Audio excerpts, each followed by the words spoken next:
ভাইরে, আর কয়েকদিন পর পহেলা বৈশাখ। পহেলা বৈশাখের দিন সকালে মঙ্গল শোভাযাত্রায় অংশগ্রহণ করে আপনি যদি বান্দর মতো লাফালাফি না করেন, তাহলে নিজেকে কখনো বাঙালি বলে পরিচয় দেবেন না, ইংরেজ বলে পরিচয় দেবেন। আপনার কপাল বরাবর ইংল্যান্ডের ভিসা ছুড়ে মেরে আপনাকে লন্ডনে পাঠিয়ে দেওয়া হবে।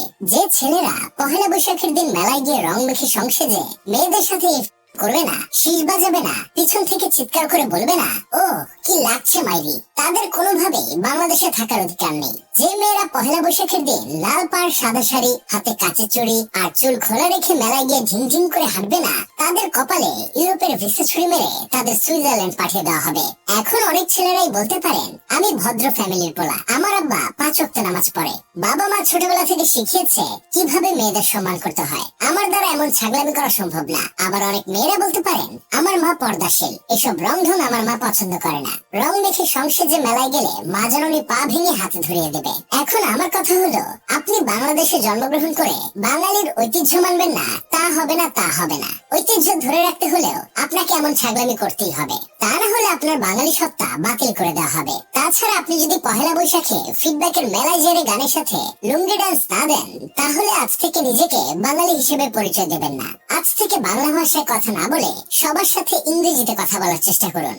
এছাড়া পহেলা বৈশাখের দিন সকালে ঘুম থেকে উঠেই 2500 টাকা কেজি দরের ইলিশ ভাজা দিয়ে আপনাকে পান্তা ভাত খেতেই হবে। ইলিশের বদলে যদি পাঙ্গাস মাছের ভাজি দিয়ে কাজ চালান, তাহলে সেটা চরম অপরাধ বলে গণ্য হবে। আপনাকে শাস্তি স্বরূপ শাহবাগে দাঁড় করিয়ে রাখা হবে। তারপর আপনার কপাল বরাবর হুলুলুলুর ভিসা ছুড়ে দিয়ে আপনাকে হুলুলুলু পাঠিয়ে দেওয়া হবে। এখন অনেকে বলতে পারেন, বাজারে ইলিশ এখন যত টাকা কেজি, পহেলা বৈশাখের সময় সেটা 3 গুণ বেড়ে যায়। গরিব তো দূরে থাক, উচ্চ মধ্যবিত্তরাই ইলিশ মাছ তখন কিনতে পারে না। এখন আমার কথা হলো, নিজের ঐতিহ্য টিকিয়ে রাখার জন্য একটা ইলিশ মাছ কেনার টাকা আপনাদের কাছে নেই? ছি ছি ছি, আপনাদের লজ্জা হওয়া উচিত। আপনাদের মতো ফকিরের বাঙালি হওয়ার কোনো যোগ্যতাই নেই। আমরা বাঙালিরা ফকির না। আজ থেকে আপনারা নিজেদের ইংরেজ বলে দাবি করবেন। পহেলা বৈশাখ আসলে সকল বাঙালির উচিত গার্লফ্রেন্ডদের নিয়ে ঘুরতে বের হওয়া।